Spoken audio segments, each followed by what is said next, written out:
Baik, Assalamualaikum warahmatullahi wabarakatuh. Selamat pagi kawan-kawan, selamat berakhir pekan. Selamat menikmati akhir pekan di hari Sabtu ini. Semoga kita selalu sehat selalu ya di masa pandemi seperti ini. Dan jangan lupa ikuti protokol kesehatan dengan mencuci tangan setiap hari, ya kan, dengan sabun dan juga air yang mengalir. Begitu. Oke, nah kali ini di live Instagram saat ini atau di virtual tour Museum Multatuli saat ini, saya Ginandar sebagai edukator Museum Multatuli akan menjelaskan beberapa ruangan yang ada di Museum Multatuli. Nah, jadi saya ucapkan selamat datang di Museum Multatuli, museum yang mengusung tema kolonial dan anti kolonialisme pertama di Indonesia. Jadi museum yang mengusung tema anti kolonialisme di Indonesia itu baru ada di Rangkas Bitung begitu. Nah, kenapa museum ini dinamakan Multatuli? Karena saat itu ada seorang tokoh Belanda yang bernama Edward Dosdekker atau lebih akrab dikenal dengan sebutan Multatuli, datang ke Rangkas Bitung dan menjabat sebagai asisten presiden begitu di Lebak. Lokasi rumahnya saat ini berada di belakang RSUD Haji Darmo Rangkas Bitung. Maka oleh sebab itu nama Multatuli disematkan menjadi sebuah nama museum. Begitu. Nah, Edward Dosdekker tiba di Rangkas Bitung tahun 1860. Kemudian barulah Edward Dosdekker atau Multatuli ini hengkang ketika terjadi perselisihan dengan Bupati Lebak kala itu.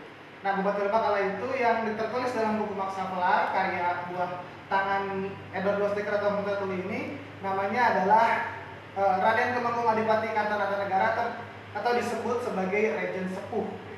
Nah, baik. Di Museum Multatuli ini terdapat 7 ruangan. Ruangan yang pertama adalah ruangan selamat datang. Ruangan yang kedua merupakan ruangan kedatangan bangsa Eropa.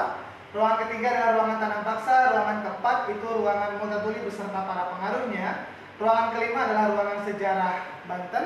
Ruangan keenam adalah ruangan sejarah Lebak. Dan ruangan yang ketujuh merupakan ruangan kontemporer yang saat ini bertemakan Rangkas Bitung begitu. Nanti di ruang 7 dijelaskan juga orang-orang yang pernah datang ke Rangkas Bitung, orang-orang yang lahir di Rangkas Bitung, dan orang-orang yang memiliki hubungan dengan Rangkas Bitung begitu. Nah, di ruangan pertama ini saya bisa menjelaskan ada beberapa koleksi, di antaranya di belakang saya.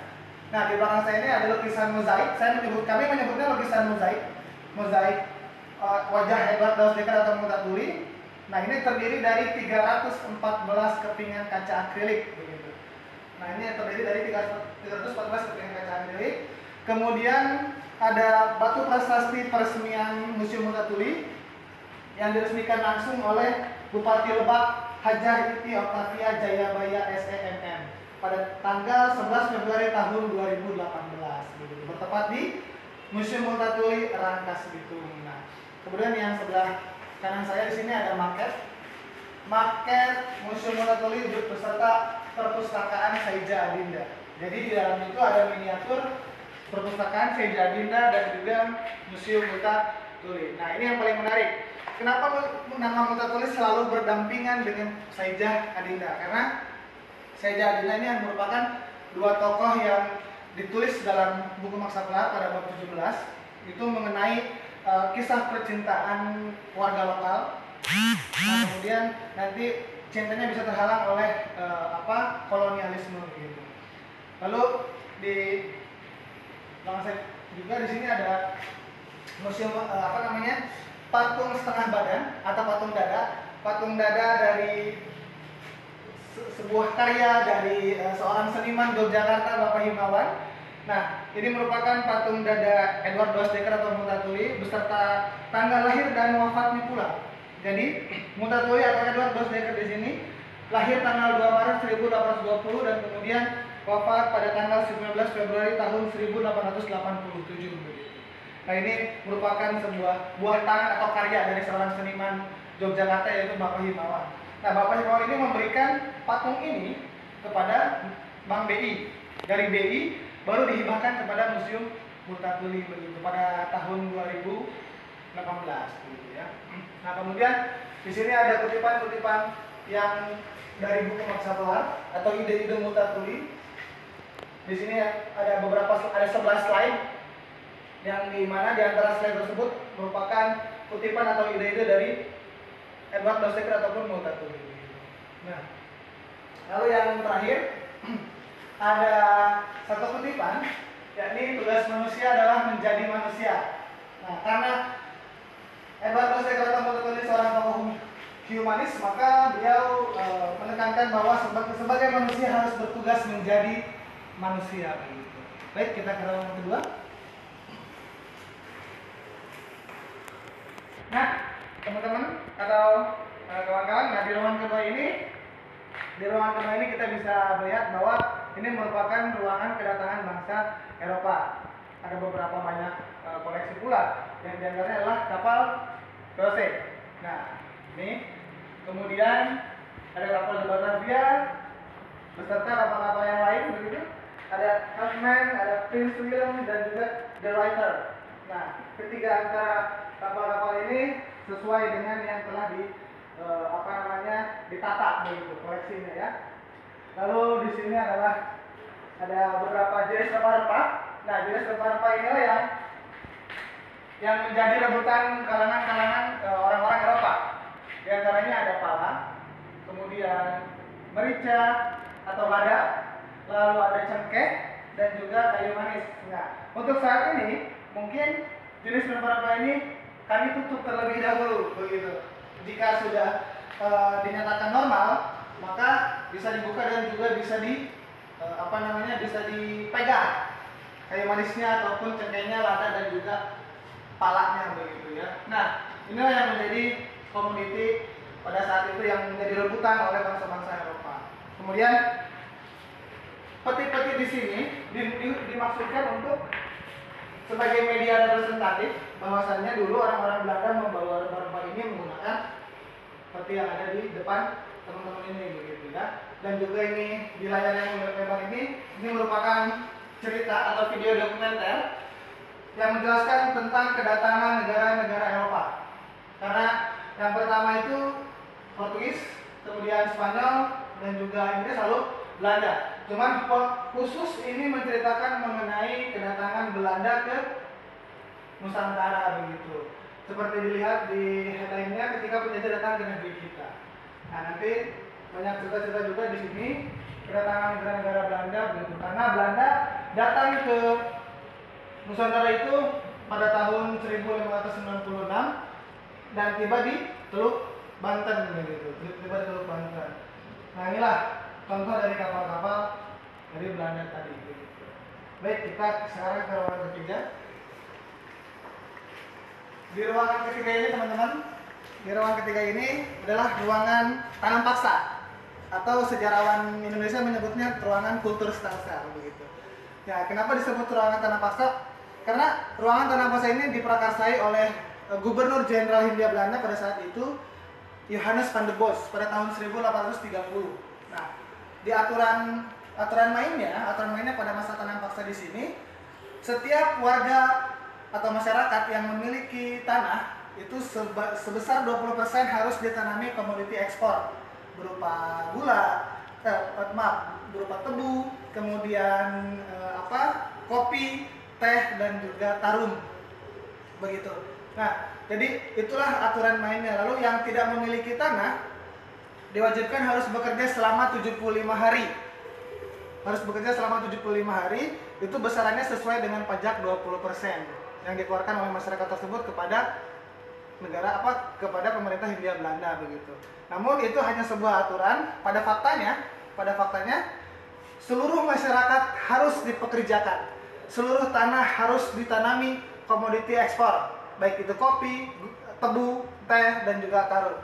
Nah, begitu ya. Jadi aturan mainnya adalah seperti yang tadi saya sebutkan di awal, 20% itu harus ditanami komoditi ekspor. Namun pada faktanya, pada realisasinya, seluruh tanah milik masyarakat lokal yang ada di di negara kita ini harus ditanami komoditi ekspor tersebut begitu.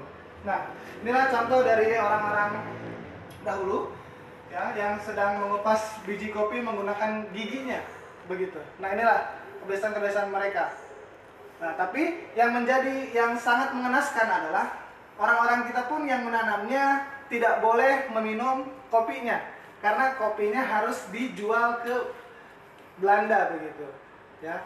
Nah, lalu ini adalah diorama menceritakan tentang penanaman pohon kopi begitu.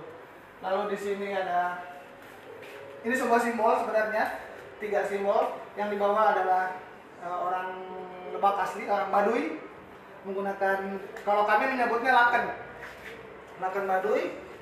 Lalu ini apa namanya juga sama, ini laken Baduy yang masyarakat dari dalam. Lalu ini menirnya begitu ya, kepala perkebunannya begitu. Nah, jadi kalau bahasa Indonesia adalah ikat kepala, hanya saja di sini disebutnya laken. Oke, lalu inilah yang tadi saya sebutkan, bahwasannya masyarakat Lebak khususnya ya, tidak boleh mengkonsumsi kopi karena biji kopinya harus dijual.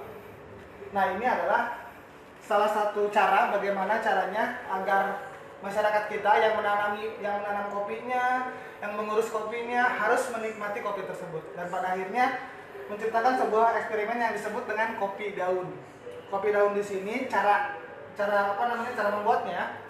Jadi daun kopi dipetik kemudian dimasukkan ke dalam satu wadah yang berisikan air hangat, didiamkan beberapa menit hingga aromanya meresap, barulah bisa disajikan atau barulah bisa diminum begitu. Dan ini pun ditulis dalam buku Maksaplar saat itu. Bahwasanya Multatuli kala itu ditawari oleh masyarakat Lebak untuk meminum air kelapa muda, tapi oleh Multatuli tidak diperbolehkan. Akhirnya karena khawatir saraf-saraf akan rusak begitu dalam buku Maksaplar tersebut. Lalu masyarakat Lebak menyajikanlah sebutannya kopi daun terhadap Multatuli tersebut. Dan di sini jenis-jenis kopinya. Oh ya teman-teman, karena jenis kopi yang ditanam di Kabupaten Lebak ini adalah Robusta ya, Robusta. Nah, ini yang masih mentah dan ini yang sudah masak begitu. Nah, ini alat penggiling kopinya dulu disebutnya coffee grinder. Jadi cara mengoperasikannya adalah memasukkan kopi, kemudian diputar, barulah setelah halus bisa diambil di bawah laci yang ada di alat coffee grinder ini begitu. Baik. Nah, di sini setelah tanam paksa tadi, inilah peta Pulau Jawa ya, yang dimana terdapat beberapa titik yang dijadikan tempat penanaman paksa tersebut begitu. Dari Banten, Priangan, Kerawang, Cirebon, Tegal, Banyumas, Pekalongan, Bagelen, Semarang, Kedu, Jepara, Pacitan, Madiun, Kediri, Rembang, Surabaya, Pasuruan hingga Besuki. Nah, ke semuanya ini ditanami tumbuhan-tumbuhan yang seperti saya tadi katakan, ada tebu, ada kopi, ada teh, ada tarum, juga ada nila begitu ya. Nah, hanya saja Batavia yang tidak ditanami komunitas ekspor tersebut karena Batavia menjadi kontrak administrasi pada masa perkebunan tanam paksa begitu ya. Nah, maka dan ini pun digunakan pula ini tapal kuda atau pelana kuda. Jadi saat itu tuh perlu beberapa kuda untuk melakukan controlling gitu. Jadi perlu beberapa kuda, dan ini contohnya pelana kuda gitu pada masa tanam paksa. Biasanya digunakan oleh menir atau kepala perkebunan saat itu. Ya. Dan ini struktural pada masa tanam paksa. Di atasnya ada gubernur jenderal, kemudian residen setara dengan bupati dan lain-lain begitu. Kemudian bupati, asisten residen, wedana, controller, asisten medana, dan juga asisten controller begitu ya, teman-teman. Dan ini alat penukaran. Jadi koin pada masa tanam paksa. Nah, ini 1857. Koinnya semuanya ukurannya beda-beda, tapi nominalnya sama, 1 sen semua. Begitu ya, 1 sen semua. Hanya saja ukurannya beda-beda, ada yang besar, sedang hingga yang kecil begitu. Tapi nominalnya sama, 1 sen. Dan ini diproduksi pada tahun 1857 atau 1857. Karena tanam paksa ini diawali pada tahun 1830 dan berakhir pada tahun 1870. Karena sudah dikeluarkannya Undang-Undang Agraria dan juga Undang-Undang Gula. Sebelum dari itu terdapat banyak kritikan pula dari kaum liberalis ya. Nah, setelah itu menurut catatan dari El Vitalis, seorang Belanda juga pada tahun 1850 tepatnya di Priangan, itu banyak sekali peristiwa-peristiwa yang mengakibatkan pemerintah Hindia Belanda ini menjadi menjadi bisa diangkat kasusnya begitu. Kemudian keluarlah tadi kritikan dari kaum liberal dan kaum humanis begitu. Dan pada akhirnya salah satu yang mengkritik tanam paksa melalui jalur sastra adalah Eduard Dos Dekker atau Multatuli dengan dikeluarkan bukunya yaitu Max Havelaar. Baik, ini. Nah, ini ruangan keempat, ruangan Multatuli beserta para pengaruhnya. Jadi teman-teman bisa lihat, sini tokoh-tokoh yang terpengaruh oleh tulisannya Max Havelaar atau tulisannya Multatuli. Ya, ada Raden Adja Kartini, kemudian Soekarno, lalu Ahmad Subarjo, Yose Rizal, dan juga Pramudia Anantatur. Dari kelima orang tersebut adalah orang-orang yang terpengaruh oleh tulisannya Multatuli dalam buku Max Havelaar. Ya. Nah, yang di paling atas ini adalah contoh-contoh testimoni dari tokoh-tokoh tersebut yang saya katakan tadi. Contohnya, Raden Adja Kartini mengatakan bahwa Max Havelaar aku punya karena aku sangat suka pada Multatuli. Maka Raden Adja Kartini sebelum mengeluarkan buku Habis Gelap Terbitlah Terang, beliau membaca habis buku karya dari Multatuli, yakni Max Havelaar begitu. Baik, dan ini adalah video tentang Pramudia Anantatur yang sedang menjelaskan Multatuli. Bahwasannya jika ada orang-orang politik yang tidak mengetahui sejarah Indonesia, maka menurut Pramudia Anantatur bisa dikatakan sebagai politik yang kejam. Nah, inilah tokoh yang Multatuli tersebut. Nah, baik. Lalu setelah itu, pada masa tanam paksa setelah berakhir 1870-an, nah di sini adalah surat dari Multatuli terhadap Raja Belanda, begitu ya. Nah, dengan kutipan yang paling eksis, kepada Anda saya bertanya dengan penuh keyakinan, apakah kerajaan Anda ingin membuat lebih dari 30 juta rakyat di India Timur ditindas dan dihisap atas nama Anda? Ini adalah kutipan dari surat Multatuli kepada Raja Belanda. Karena kenapa? Karena ketika menjabat sebagai asisten residen di Rangkas Bitung atau asisten residen Lebak, karena saat itu pusat distriknya ada di Rangkas Bitung, maka ketika Multatuli menjabat sebagai asisten residen, beliau beberapa kali mengirimkan surat kepada Gubernur Jenderal beberapa kali mengirimkan surat kepada Residen Van Kempen yang ada di Banten, namun tidak digubris atau tidak dihiraukan. Pada akhirnya Multatuli ini dianggap sebagai ancaman stabilisasi ekonomi yang bangun oleh pemerintah Hindia Belanda saat itu, karena dirasa Multatuli terlalu ikut campur dalam urusan itu. Dan pada akhirnya Multatuli pun mengirimkan surat kepada Raja Willem III. Barulah dari situ terbongkar bahwasannya terdapat praktik penjajahan di sini, terdapat praktik tanam paksa di sini. Dan pada akhirnya setelah tahun 1870, kurang lebih tahun 18 setelah tahun-tahun berikutnya, muncullah politik etis. Begitu, politik etis ini yang nantinya akan memberikan kesehatan gratis bagi masyarakat yang terdampak saat itu oleh penjajahan Hindia Belanda, oleh penjajahan kolonialisme, ya. Nah, di sini kita ke ruangan kelima. Di ruangan kelima ini teman-teman bisa lihat, karena warnanya didominasi dengan warna yang merah, maka ruangan ini merupakan ruangan anti kolonialisme. Ini sudah termasuk ruangan anti kolonialisme, ruangan sejarah Banten. Jadi banyak sekali peristiwa-peristiwa pemberontakan oleh warga Banten terhadap kolonial Belanda.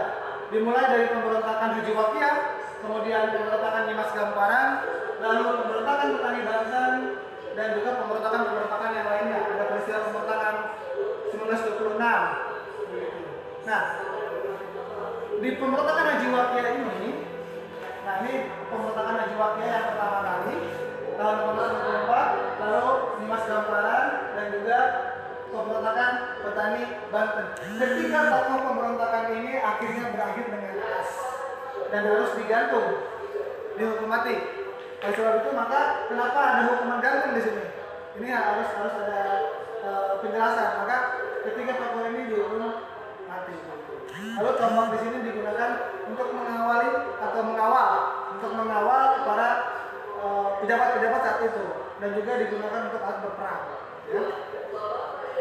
Di sini berdirinya Syarikat Islam, cakupannya adalah wilayah Banten. Maka di sini dijelaskan berdiri Syarikat Islam di Solo pada tahun 1912 sebagai wujud baru dari Syarikat Islam yang didirikan oleh Haji Saman Hudi.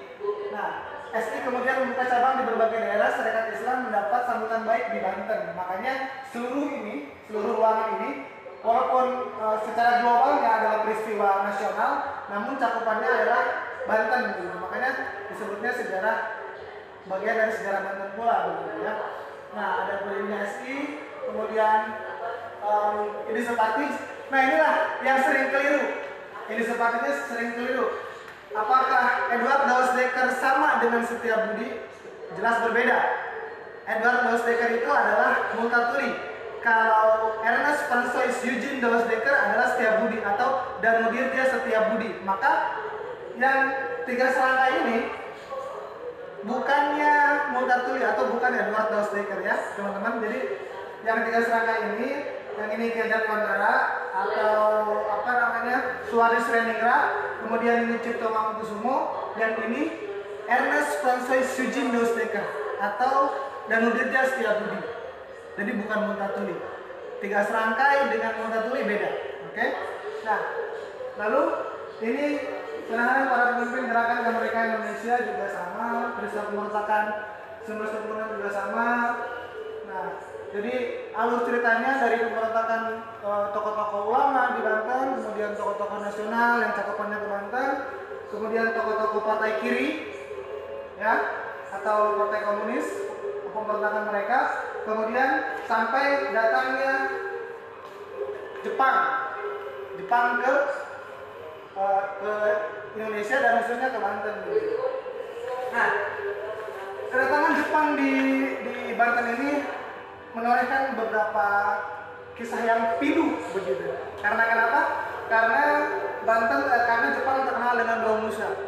Nah, Romusa di sini dipraktekkan di Banten. Jadi ada jalur kereta api dari Rangkas Bitung menuju Bayah. Nah, itu dahulunya merupakan tempat peristiwa Romusa. Makanya disebutnya Death Railway atau jalur kematian, jalur kereta api kematian. Kenapa disebut jalur api kematian? Karena banyak korban yang mati pada masa Romusa atau pada masa pendudukan Jepang, gitu ya. Sebab itu maka walaupun Jepang 3 tahun setengah, tapi menorehkan menorehkan banyak sekali peristiwa-peristiwa yang menyayat hati begitu. Nah, teman-teman di sini ada uang keluaran dari Banten. Ya, uang keluar dari Banten. Jadi Banten saat itu pernah mengeluarkan uang pula. Nah, disebutnya Uridam. Uang Republik Indonesia daerah Banten. Nah, ini. Baik, dan ini adalah ruangan sejarah Lebak. Jadi setelah kita melewati ruangan pertama, ruangan kedua, 3, 4, 5, sekarang kita di ruangan ke-6 atau ruangan sejarah Lebak. Nah, di ruangan sejarah Lebak ini teman-teman bisa lihat ada replika prasasti Cidanghyang. Nah, replika prasasti Cidanghyang ini adalah peninggalan kerajaan Tarumanegara. Ya, sebenarnya banyak sekali peninggalan kerajaan Tarumanegara yang tersebar di Pulau Jawa ini kan, terutama di Jawa Barat.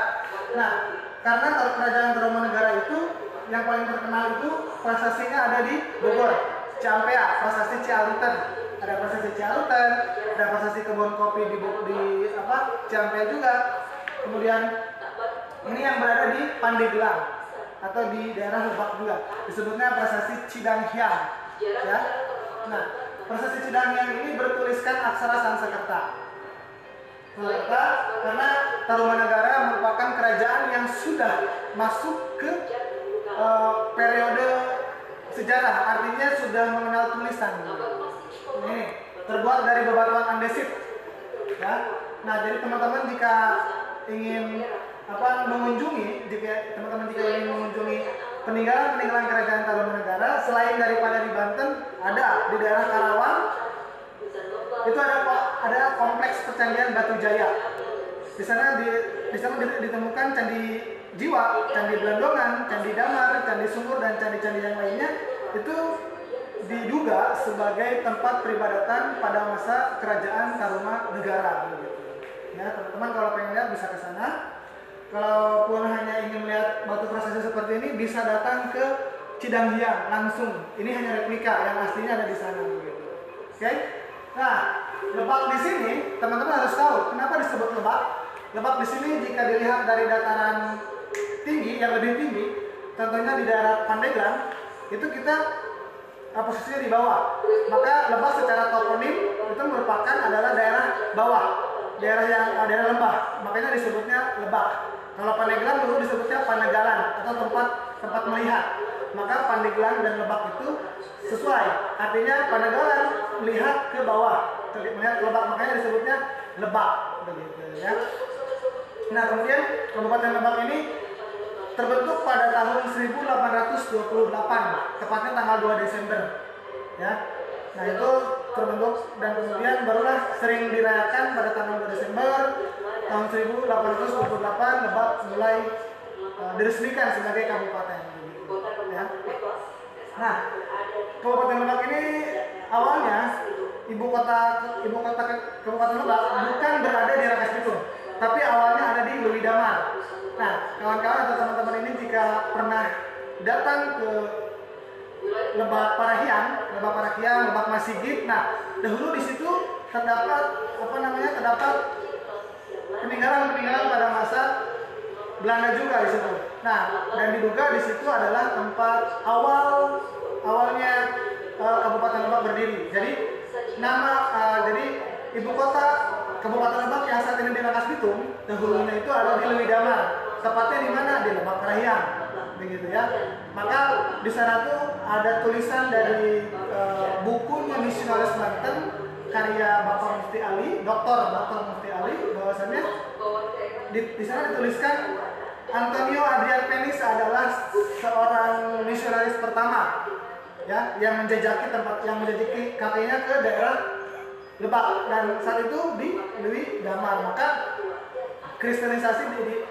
misionarisasi itu awalnya di Lewi Damar. Makanya gereja pertama di Kabupaten Lebak itu berada di Lewi Damar. Disebutnya, makanya di sana ada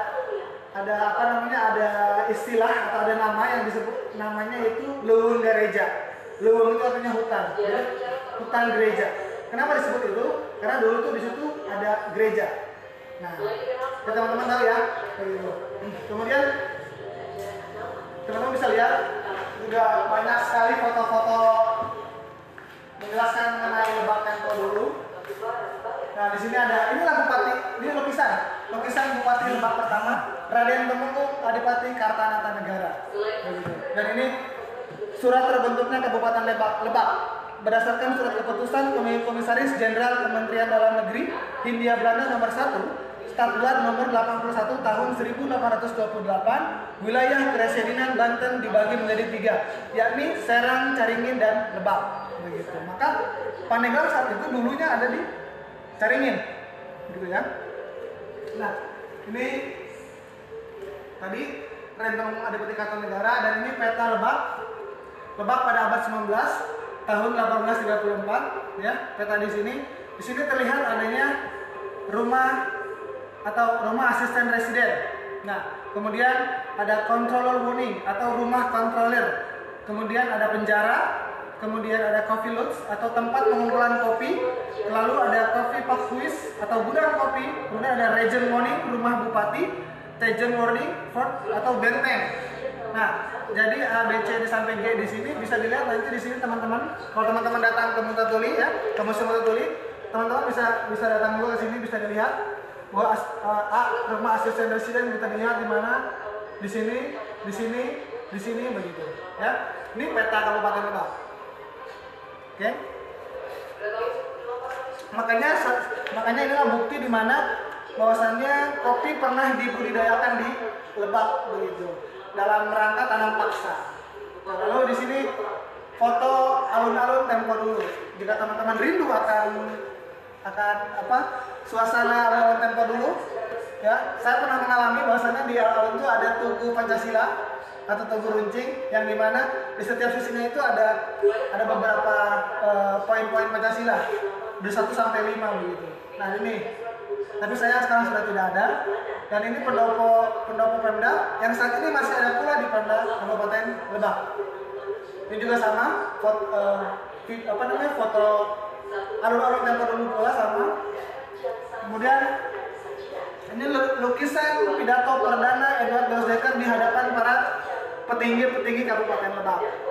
Nah ini fotonya, dan ini adalah rumah asisten Presiden Lebak yang saat ini letaknya berada di belakang RSUD Aji Darmo atau berada di belakang rumah sakit yang ada di Rangkas Bitung.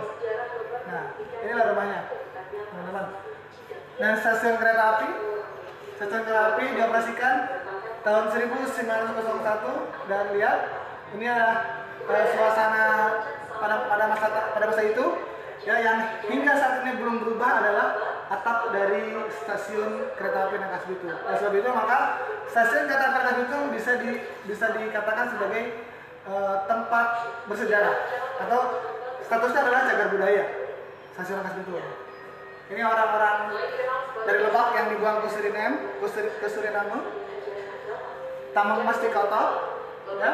Lalu suasana pasar Rangkas Bitung, teman-teman bisa lihat. Dan yang paling atas adalah pabrik minyak Max Oli atau Farm Max Oli. Nah, ini saat ini bangunannya menjadi separuh bangunannya menjadi Rabinsa.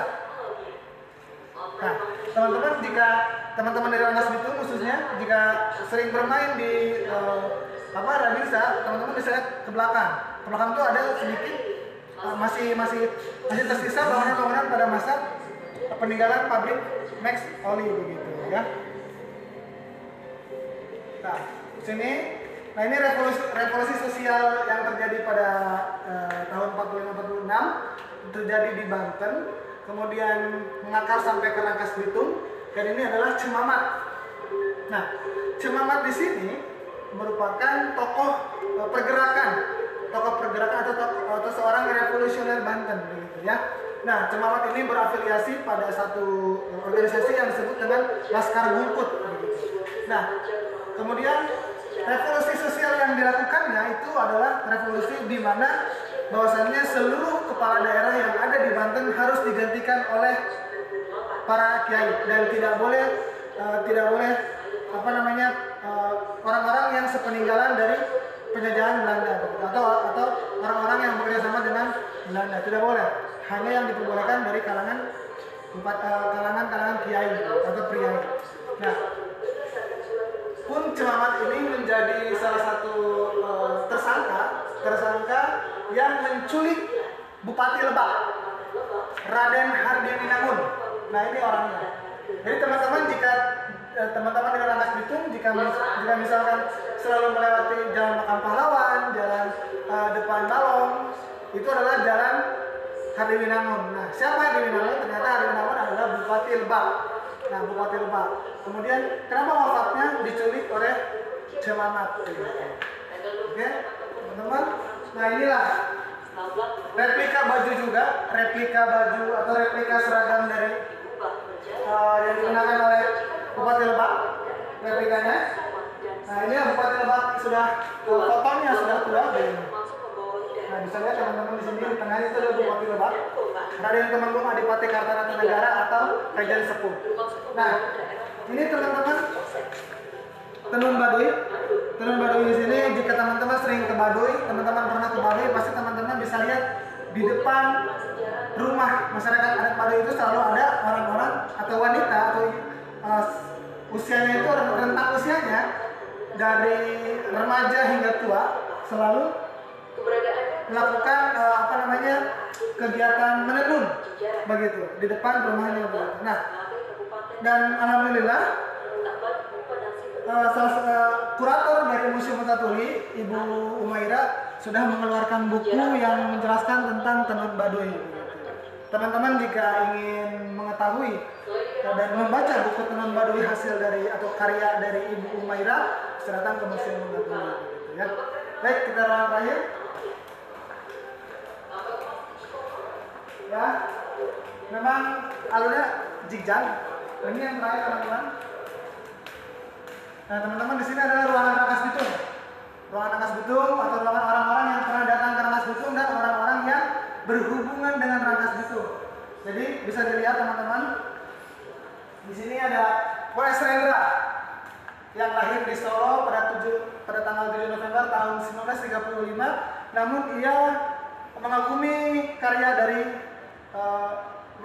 karya dari Megatuli atau karya Max Havelaar, dan pada akhirnya dia menjadi sastrawan yang hebat begitu. Lalu Maria Lufa lahir di Serang, Banten, ya. Cuman pendidikan dasarnya ditempuh di Rangkas Bitung. Dan ini Misbah Yusabiran, ya. Misbah Yusabiran pernah mengeluarkan sebuah buku yang berjudul Dongeng Rangkas Bitung, begitu ya. Kenangan-kenangan di Rangkas Bitung, kenangan orang-orang nakal di Rangkas Bitung begitu. Nah ini Tan Malaka. Tan Malaka kenapa ada di sini? Karena beliau pernah datang ke Bayah. Bayah itu masih bagian dari Kabupaten Lebak, ya. Tan Malaka atau saat itu menyamar namanya menjadi Hussein begitu. Nah lalu ini Eugenia Van Bers. Nah Eugenia Van Bers di sini adalah seorang ibu dari gitaris rock dunia, yakni Eddie Van Halen. Jadi kalau teman-teman penikmat musik rock, ada band yang namanya Eddie Bersaudara. Nah salah satunya adalah Eddie Van Halen. Eddie Van Halen ini lahirnya di Belanda, cuman ibunya lahir di Rangkas Bitung, begitu ya. Makanya ibu dari Eddie Van Halen itu berasal dari Rangkas Bitung, begitu. Nah ini yang terakhir teman-teman, jika nanti teman-teman datang ke Museum Megatuli, nah ya, bisa baca buku Max Havelaar yang telah diterjemahkan ke berbagai bahasa, ya, bisa dibawa di sini, begitu. Tapi tidak boleh dibawa keluar, hanya boleh dibaca di sekitaran area museum saja, begitu teman-teman ya. Nah, untuk era new normal seperti ini jangan lupa selalu menggunakan hand sanitizer.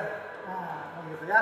Oke, terima kasih telah berkunjung, terima kasih telah menonton live Instagram Virtual Tour Museum Megatuli. Jika ada kekurangan mohon maaf, begitu.